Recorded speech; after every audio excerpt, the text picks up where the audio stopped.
Hunkered by the shed, a Detroit general and company. A calling boy, come out, we have you jailed. Beside the buckshot door, I stood still.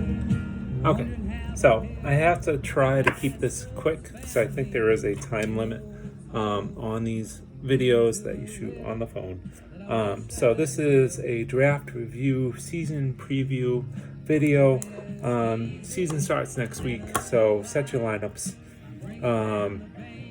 This is Very Hazy from Treehouse, one of their probably best beers from the best brewery probably in the country. So excellent. I had wondered what song to play, started going through, and I was like, all right, well, just listen to the song I've been listening to anyway. So Ian No, Letter to Madeline, good country song, good country album as well. I thought a good activity would be for me to choose the best and worst draft picks of each round. Just as a fun exercise, we'll go back at the end of the year and take a look. So let me actually grab the draft recap up here. First, we'll do the draft grades. Easy Ballers with an A- from Yahoo, with Christian McCaffrey, Patrick Mahomes. Easy Wallers as the top 3 picks, so they started out really strong. Definitely. 4 teams that got B's, 4 teams that got C's, and 1 C-. So it's pretty much graded on a curve. I remember talking with Dave years ago after he won the first time, I think, because I think Dave has won twice. I'm not sure. That will be documented as well. But I remember, and this isn't a direct quote, but I remember him saying that fantasy football is like 1/3 the draft, 1/3 in-season moves, and then 1/3 luck. So for all teams, the season isn't over right now. Doesn't end at the draft. So I'll try to keep this short again. So I thought I'd pick out best and worst pick, or what I thought were best and worst picks of each round. If anyone believes in, these are just thoughts of me, something fun to do, predictions to make. So if anyone believes in curses, hexes, jinxes, stop listening now. I don't want to take any of the blame at the end of the year. So rounds 1 through 3, I figure, they're all pretty much good picks unless they get hurt. There might be some busts. I remember Eddie Lacy a couple of years ago, or a bunch of years ago, was definitely a first round bust and not an injury. But those are few and far between. So pretty much the first 3 rounds are all good picks. So I figured starting round 4, lots of good picks in round 4. We had 6 running backs, 4 wide receivers. I would have picked J.K. Dobbins for Arts and Crafts as best pick until J.K. got hurt. So got to go with someone else. I'm going to go CeeDee Lamb for Fiddlesticks. CeeDee Lamb was Fiddlesticks' 3rd wide receiver.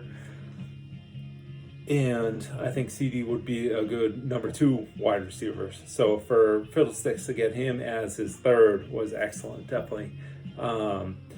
Worst pick in round 4, Easy Ballers, Ronald Jones.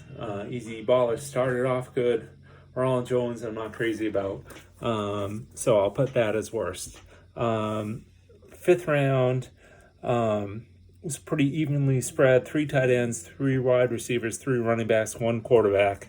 The homer pick, I'm going to go with DeAndre Swift for Grogan's Heroes. I remember at the end of last year, thinking that DeAndre could probably go in the 2nd round, maybe early 3rd. I know he's hurt. I know there's questions about the usage with Jamal Williams there. But to get him in the 5th, just could be a wild card, definitely. Worst pick in round 5 was Darrell Henderson with the G Snappers. there are probably just other running backs on the board at that point. Best pick in round 6. Round 6 saw 5 receivers, 4 running backs, 1 tight end. I'm going to go with Brandon Ayuk, Arts and Craft. A good solid receiver. Worst pick, A.J. Dillon. We catching babies. Wayne picked him as his second running back, which is probably a stretch. Round 7, we had 4 quarterbacks go in that round, 5 receivers, 1 running back. So it was a round that a lot of people got quarterbacks. So best pick of round 7, I think I said at the time, could be the steal. Julio Jones with bologna sandwiches. Worst pick, and hopefully it doesn't come true, is Dak Prescott for Grogan's Heroes. Injury concern. 1 round later, just speaking personally, 1 round later was Justin Herbert, who was someone I was targeting, and Matthew Stafford was 4 rounds later. I was targeting him as well. Round 8, we saw 3 running backs, 5 receivers, 1 quarterback, 1 tight end. So best pick is OBJ for the Clavens. It was his first wide receiver taken in round 8, or the Clavens' first wide receiver taken off the board. He waited until round 8. So tons of upside to get that go to a receiver that late is excellent. Worst picked, I'm going to go Auto Draft Dodgers, picking Logan Thomas. Round 9, we had 4 wide receivers, 2 tight ends, 3 running backs, and a quarterback. Best pick, I'm going to go Juju Smith-Schuster with bologna sandwiches. He's the bologna sandwiches' 4th receiver, so probably his first flex spot, which is just excellent. I mean, he had a really good year last year. Worst pick, I'm going to go Marquez Callaway, week catching babies. He wasn't drafted into a bench spot. He was drafted into probably the second flex spot. So just unproven. And just you got to pick someone for the worst. So round 10 had a real mix of positions: 3 running backs, 3 wide receivers, 2 tight ends, 2 quarterbacks. Best pick went to Brandon Cooks and Bobby Boucher. Good chance he is the number 1 in Houston. Worst pick went to Melvin Gordon, Arts and Craft. Javonte Williams went 3 picks earlier. So it really wasn't a terrible pick, but someone had to be the worst pick of that round. Round 11, 6 wide receivers, lots of receivers, 2 running backs, 2 quarterbacks. Michael Pittman was sniped from me by Jimmy.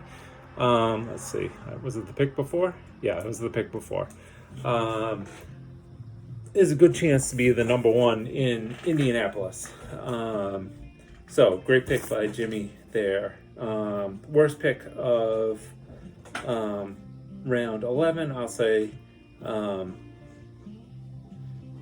Mike Williams for Arts and Craft. There are a bunch of receivers that went in the next round that I kind of like better, including Marvin Jones that I ended up picking the next pick, Michael Gallup, Nicole Hardman, Michael Thomas, we catching babies. So just not crazy about the Michael Williams pick. Round 12, we had 5 receivers, 1 tight end, 4 running backs. Fiddlesticks picking Philip Lindsay in the 12th. Again, could be the number 1 running back in Houston. Time will tell. Worst pick, Jamison Crowder, Easy Ballers. Round 13, we had 3 running backs, 3 tight ends, 3 wide receivers, 1 quarterback, so pretty well spread out. I'll go Darnell Mooney, bologna sandwiches, could be the number 2 in Chicago. Time will tell. And then the worst pick went to Bobby Boucher, picking Devontae Booker. Had he been picking Devontae as a handcuff to Saquon, that would have been one thing, but he wasn't. Also wanted to mention Saquon going in the second round to the Clavens was a great second round pick. For the Clavens to get him in the second round was excellent. Also, Austin Eckler in the second round to Fiddlesticks was excellent as well. Round 14, 5 receivers, 2 tight ends, 3 quarterbacks. That's most quarterbacks in a while since I think round 7. Best pick, I'm going to go Johnny Smith to the G Snappers. Good backup to Gronk, who Jimmy took a few rounds earlier. Worst pick, Elijah Moore, Grogan's Heroes on me. Wookie wide receiver might be good, but a rookie wide receiver with a rookie quarterback, can't really count on that. So last round, 3 wide receivers, 4 running backs, 2 tight ends, 1 quarterback, all dart throws for the most part at this point. Curtis Samuel for Easy Ballers could be a really good pick. So Easy Ballers starting off the draft really strong and ending the draft really strong. Maybe that's why it got such a good grade. Worst pick of round 15, I got pegged as Gerald Everett for the auto draft Dodgers. Like I said, also it's just dart throws at that point. I commissioned a friend with a couple cans of Treehouse, which I haven't paid him yet, but I will, I promise. To just look at the rosters. He doesn't know. He knows. He works with me and Wade. He's a big fantasy football guy, so I just sent him the rosters. He doesn't know who owns any of them, any of the teams, who drafted who. But just sent him the rosters. I said, hey, pick top 3, top 2, top 1. So he's got winning it all. G Snappers beating auto draft Dodgers.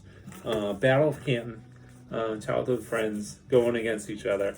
Close third, he has Grogan's Heroes, and basically he said what I said is the DeAndre Swift pick is huge. If he's healthy and playing well, that's going to be the thing there, the difference. So, kept it as short as I could. If anyone has any issues or anything like that, let me know.